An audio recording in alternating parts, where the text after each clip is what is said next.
राजधानी रांची के 3 एसपी जब मिलजुल करके 2 मासूम बच्चों के अपहरण की तलाशी कर रहे थे, जब जद्दोजहद से यहां के हजारों पुलिस की पैनी नजर उन चोरों को खोजने में लगी हुई थी, उसी वक्त रांची के एक थाना के एक एसआई सब इंस्पेक्टर ने शिकायतकर्ता से 10,000 घूस लेने की मंशा बनाई। और उसी वक्त एसीबी की जाल बिछती है और उस एसआई को धर दबोचा जाता है घूसखोरी के चक्कर में।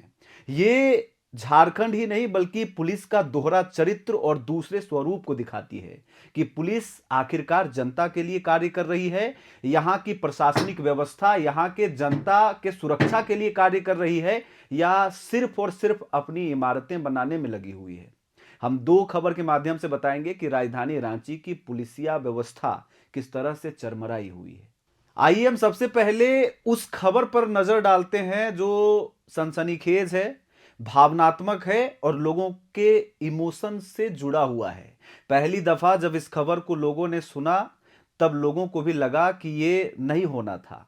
एक ही घर के 2 मासूम बच्चे, भाई बहन, जिसकी अपहरण की गई। हमें नहीं समझ में आता कि उनकी क्या गलती थी। वो अपने घर से बगल वाले दुकान में टॉफी खरीदने जाते हैं या दुकान में कुछ सामान खरीदने जाते हैं। जब पूरी दुनिया जश्न मना रही होती है, उसी वक्त उन्हें रांची से उठा लिया जाता है।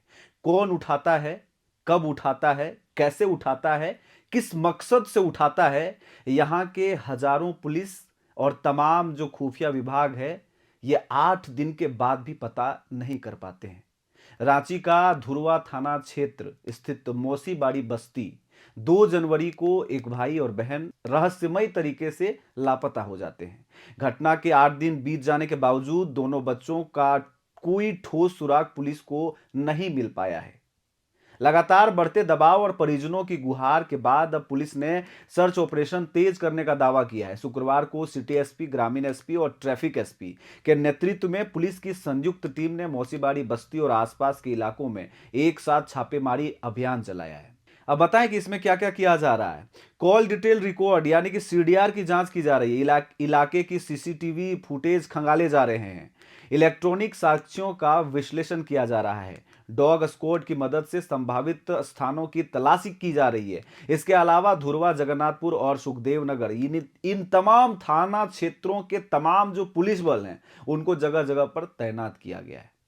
पुलिस का दावा है कि हर एंगल से जांच की जा रही है और संदिग्ध लोगों से पूछताछ भी जारी है। अब सवाल यह है कि क्या उन बच्चों को आसमान आकर के चुरा के ले गया, या धरती से कोई प्रस्फुटन होता है, या ज्वालामुखी में समा गए वो बच्चे। परिजनों और स्थानीय लोगों की स्थिति बेहद दर्दनाक बनी हुई है। 8 दिन गुजर जाने के बाद भी बच्चों की कोई जानकारी न मिलने से उस क्षेत्र का हाल और बेहाल हो रखा है।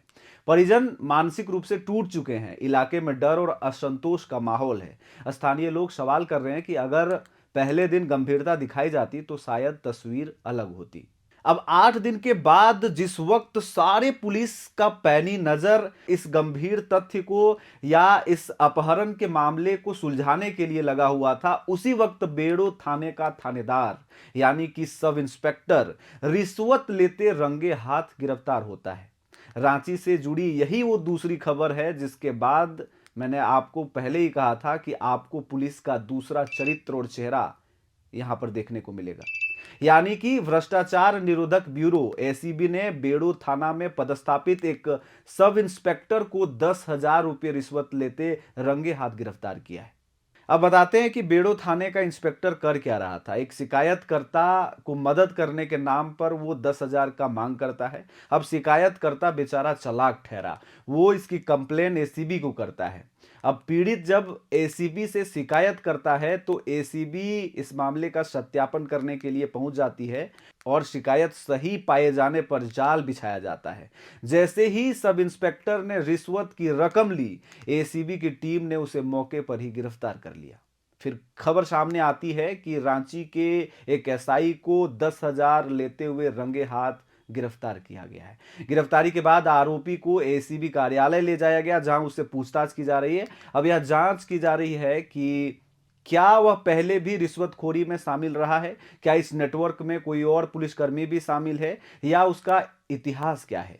एसीबी ने इसे राज्य में भ्रष्टाचार के खिलाफ सख्त संदेश बताया है और कहा है कि रिश्वतखोरी किसी भी स्तर पर बर्दाश्त नहीं की जाएगी। ये तो सुनकर के अच्छा लगा, लेकिन ये पुलिस वो पुलिस, वो पुलिस ये पुलिस, पुलिस पुलिस सेम।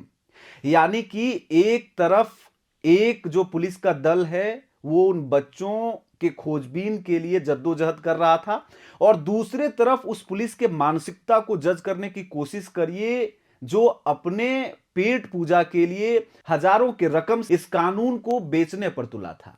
उसको इस कानून की कोई परवाह नहीं, उसको जनता के सुरक्षा की कोई परवाह नहीं, उसे ये खबर तक नहीं है कि इन दो मासूम बच्चों की खोजबीन की जा रही है और पुलिस सख्ती से कार्य कर रही है, बल्कि वो रोजाना की तरह इस लालच में था, इस कार्य में जद्दोजहद से लगा हुआ था कि कहां से उसके पॉकेट को गर्म किया जा सकता है। तो कहीं ना कहीं ये पुलिस के चरित्र को दिखा रहा है, और ऐसे कार्यों में संलिप्त लोगों से या ऐसे कार्यों में संलिप्त पुलिस की जब खबरें बाहर आती हैं तो पुलिस से यह विश्वास उठ जाता है कि वो आम पब्लिक के सुरक्षा के लिए खड़े हैं। कभी ये भरोसा ही नहीं होता है कि वो हम लोगों के लिए, यानी कि एक आम जनता के लिए जिम्मेदारी पूर्वक खड़ा हो सकता है। तो इसलिए मैंने कहा कि रांची में दो खबर, दो घटनाएं जो ये दिखाने की कोशिश करती हैं कि पुलिस विभाग में या प्रशासनिक सिस्टम में किस तरह से लापरवाही का स्तर चरम पर पहुंच चुका है। बावजूद इन सब के हम सब आशा करते हैं और उम्मीद करते हैं कि वो जो दो मासूम अपहरित हुए हैं 2 जनवरी से ही जिनकी तलाश की जा रही है, उनमें रांची पुलिस को सफलता मिले।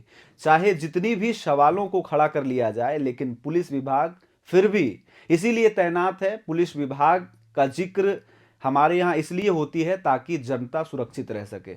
हम कामना करते हैं और उम्मीद करते हैं कि जनता सुरक्षित रहे। आप अपनी राय जरूर साझा करें। नमस्कार।